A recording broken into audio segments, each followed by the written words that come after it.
Good afternoon, good people. Today is Thursday, April 16th, and tomorrow I have an interview for a master's program. I'm not gonna say which one quite yet, but this is one that I'm really excited about because I would love to go to this medical school. It's in Atlanta, not too far at all from where I currently am, which is where I definitely want to stay, at least for the next few years. So I'm really excited about it. I actually had an early assurance acceptance to their medical school. So some of you guys might know what I'm talking about. But because of the MCAT score, I wasn't able to accept acceptance, sadly. And that was 2024. So it's really full circle that I'm reapplying to their master's program now.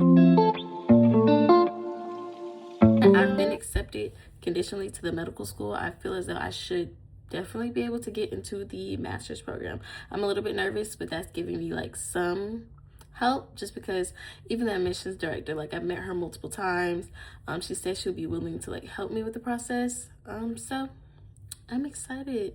I'm really excited about that, and kind of nervous for the interview. But if it's anything like the MD interview that I had, it's gonna be very much laid back. They genuinely are there to support you, and even the interviewers were like, oh, let's connect, so after this, like, I can help you with things that you have going on. So that's pretty cool. And then we have like a medical school, not a medical, a master's student panel as well. So I'm going to be able to ask them like, oh, what percentage of students from the master's program get interviews to the medical program? Because I feel like that would be a great pipeline. It's not officially a pipeline, but it could help me in getting into the MD program. This evening, I'm really trying to just take it light, not do too much. Normally I try to do like work or applications and things that I have to do in the evening, but since I have to wake up early tomorrow and be in the right mind space for my interview, I'm just gonna do a little bit of practice, and then I'm going to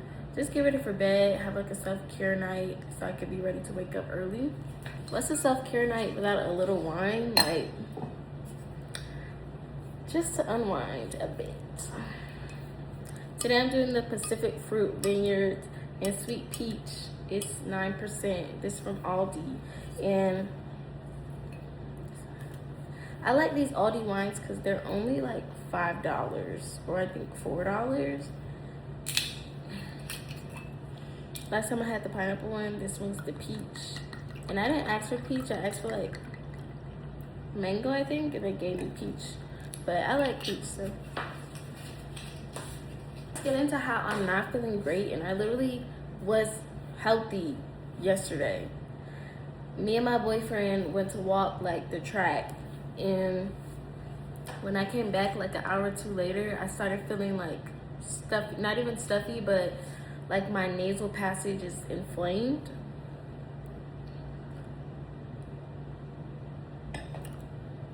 I like that flavor. It's pretty good. I just feel like my nasal passage, not even my nose, not my throat really, from my nose like to here, it just feels like inflamed. So I'm not excited for that for my interview tomorrow. Like, prayerfully it'll be gone. I'm trying to take Alka-Seltzer Cold and Flu like every 4 hours to make sure that I can kind of knock this out by tomorrow, because I don't want to be my interview like looking a mess. So I reviewed that actually. Sometimes I look around for someone might understand it. Seen it in their eyes that they'll never get it. I think I lost my patience. Now I can't contain it. They were wrong about it. Finish making that. I'm not gonna eat it right now because I'm not really hungry, because I ate Chipotle at lunch.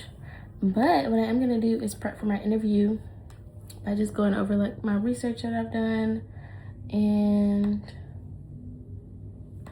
any questions that I have prepped, and just make sure I'm like fully ready and know not exactly what I'm gonna say. I don't think you should have like paragraphs of responses written and like memorized, because then it's not personable. You want to just be yourself in interviews. You want to be personable, show like who you are as a person. So I don't personally memorize things, but I do have bullet points that I go over, examples of, you know, clinical or research skills that I have, and just different things that I've been through, patient interactions that I could draw from in my interview when they asked me certain questions. If y'all want to see, this was one of my research projects. There's my other project on sickle cell disease and how different treatments can impact sickle cell disease times mice. The way they paint it, I'm the way that you walk and the air you breathe. Alright, done with that. So I just had ChatGPT ask me 10 questions that are relating to the school that I want to go to. And I'm just going to answer those questions back like as if it's a mock interview. So the first one is, why are you interested in the blank program at ba-da-da-da-da, and how does it align with your long-term goals in medicine? That's good. So I'm interested in this program because I've always had a spot in my heart for it is in the AUC, and I'm a Spelman College graduate. I found a community that was able to uplift me and support me, and I definitely found that in School of Medicine specifically, whether that's through attending First Look, attending the West End Community Health Fairs, and meeting mentors that I still get to this day. Be able to give that same support to other like-minded students like myself, and specifically MSMS program, because you guys do offer a plethora of resources.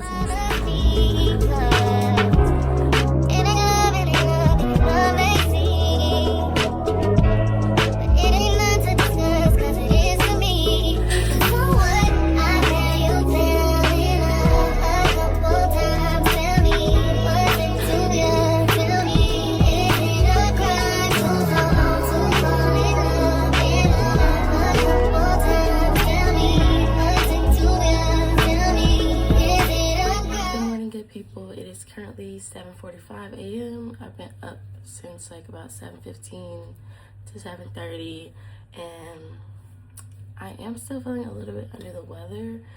As you can hear my voice, like I sound a little bit stuffy and my throat kind of hurts. I think doing a tour yesterday made it a little bit worse because I was talking a lot and my voice sounds kind of hoarse. But as you guys saw, I took my Alka-Seltzer and I made myself some lemon ginger tea. I really like these kinds of bags of tea because I feel like it steeps much more tea. Like with regular generic tea brands or tea packets, I feel like it doesn't steep as much. But with those, you actually get some real tea. I don't think I'm gonna eat anything because I don't want my stomach to hurt. Normally when I get nervous, my stomach already hurts. Like I can feel the grumbles coming on. I'm trying my best to stay calm. I'm just gonna sip my tea, spend some time with the Lord this morning. I already prayed with my boyfriend, but I'm gonna do it again. Always rejoicing. Rejoice in the Lord always. I will say it again, rejoice. Philippians 4 verse 4. There is always a reason to rejoice in the Lord. He is faithful to all his promises. His loyal love never changes. He never leaves us, never gives us the cold shoulder, and he does not ignore our needs. He is tuned into every moment of our movement of our hearts and lives, and he will always meet us with his mercy and kindness. No matter how we feel, he is the same good God. That's good, because sometimes you be like, God, where you at? Like, I'm expecting you to move in this area, and you haven't yet, but he always is, and it's always gonna work together. Did you wake up with heaviness? Not today. Rejoice. Do you feel hope rising in your heart? Rejoice. Do you feel uneasy about what lies ahead? Rejoice. Whether you feel expectant or just plain tired, delight in God. You don't have to rejoice in your circumstances, but you can rejoice in the one who is with you. Rejoice in the Lord always, for he is better than you can imagine. He is not finished with you yet. That is so good, because especially in this medical journey, it's been hard sometimes to stay like just joyful and just continue to trust in him. So this is honestly perfect devotional for this morning, to just remember that he's going to finish the work that he started in you, in me, and that I should rejoice, not just in this situation, but in him at all times. So that's good. And I have some verses that I like to meditate on when I'm in like a stressful season, having like a stressful day, or just need more reassurance. It is Proverbs 3:5. Trust in the Lord with all your heart and lean not on your own understanding. In all your ways submit to him and he will make your path straight. So you just have to seek him in all things with our whole heart and know that he will make our path straight and that he's guiding us. And then Hebrews 10:35. So do not throw away your confidence. It will be richly rewarded. You need to persevere so that when you have done the will of God, you will receive what he has promised. So this applies not only to like careers, but also just to a faith walk in general. You shouldn't throw away your confidence, even if you don't feel on fire for God that day. Continue to persevere because you will receive what he promised at the end.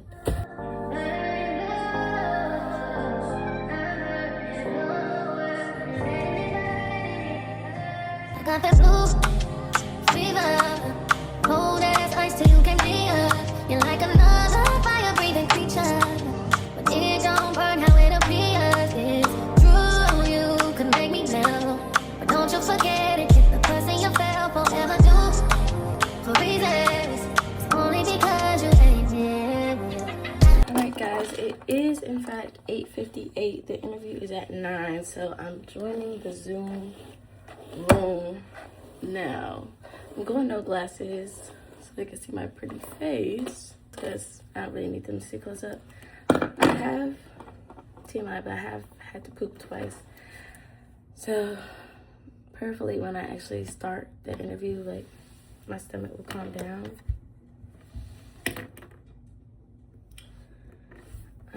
I'm excited, of course a bit nervous, but that's to be expected. So I just pray that it goes well. Hey queens, so done with my first interview. I feel like it went well. It was a little bit difficult trying to answer some of the questions because he did bring up my past MCAT score and how I took the MCAT twice. But I had to reel it back in and be like, tell him exactly why that happened, and then tell him how I plan to move forward and do better in graduate school and how I plan to use graduate school as a vehicle for me to do better on the MCAT and use the skills that I've learned from those setbacks to do better. It's all about how you spin it.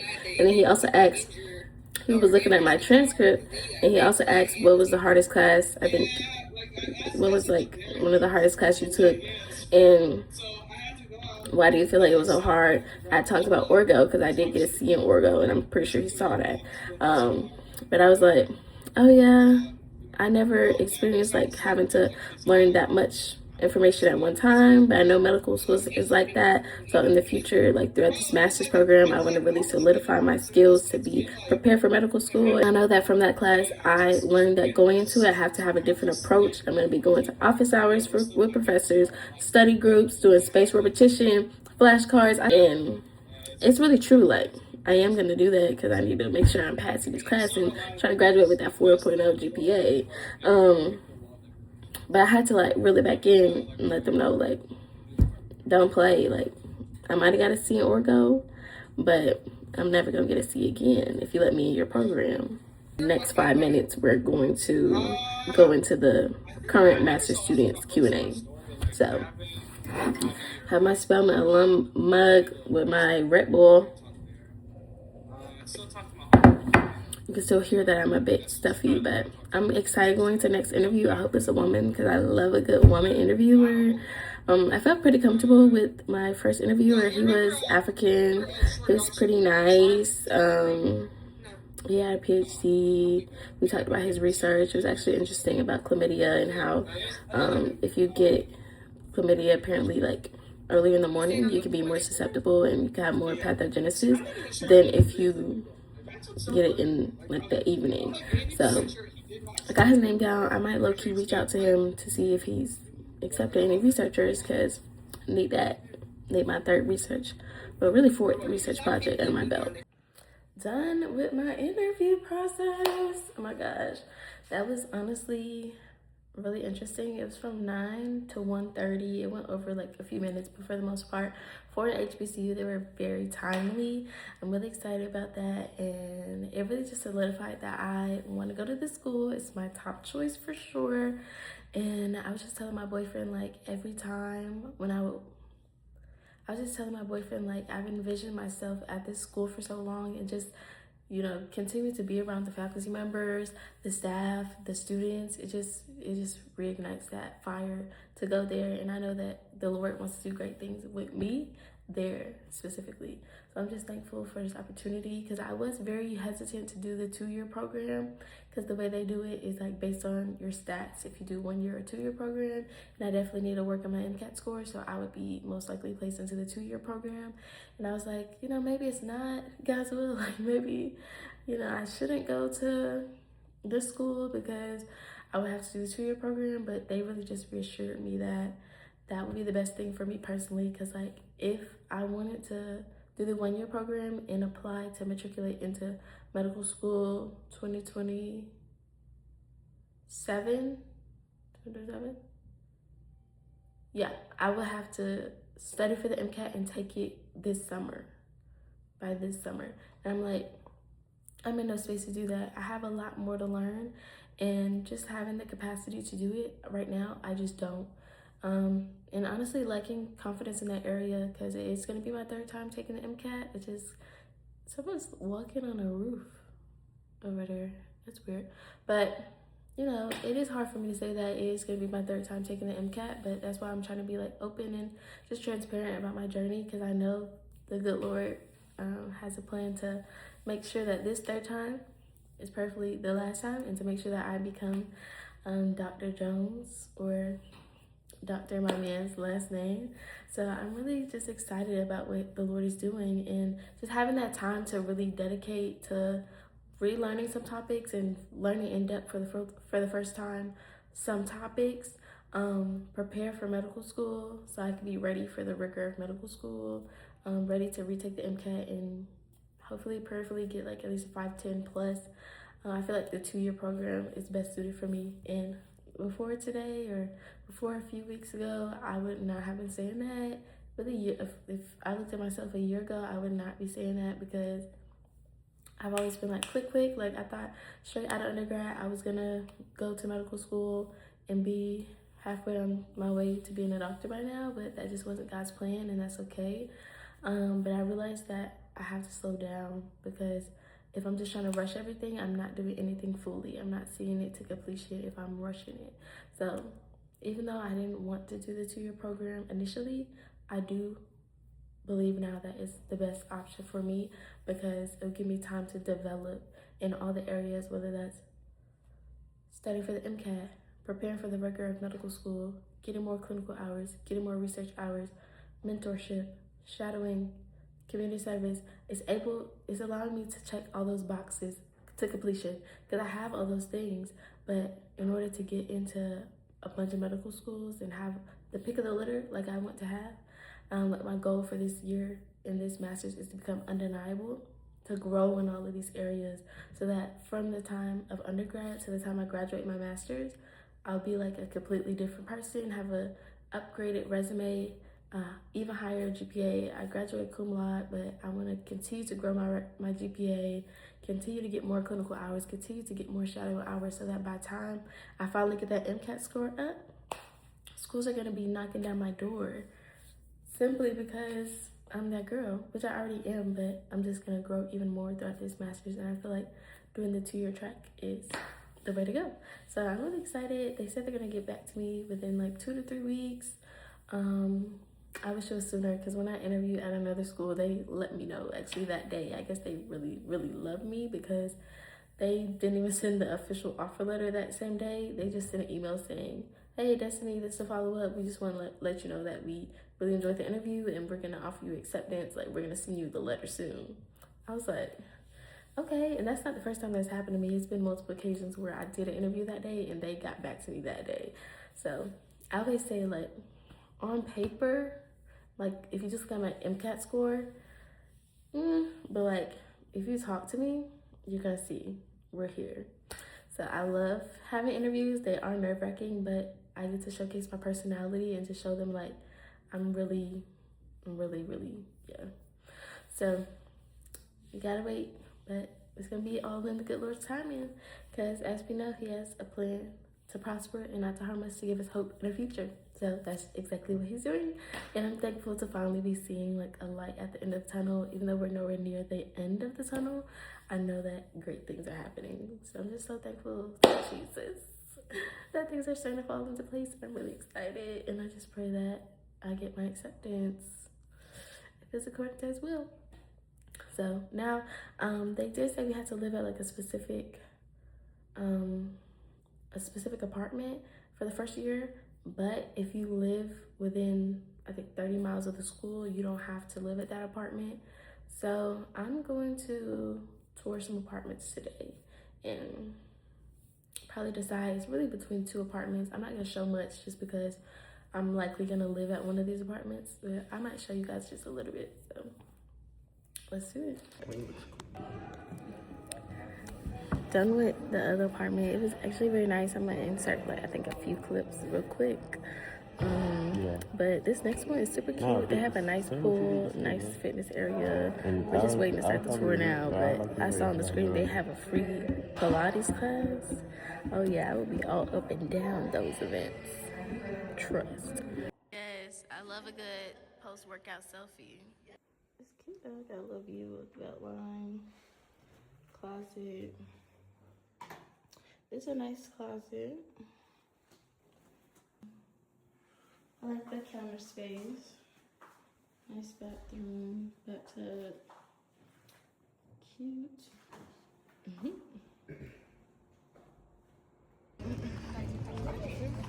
Should we get, what's it called? It's not that. It's genuine.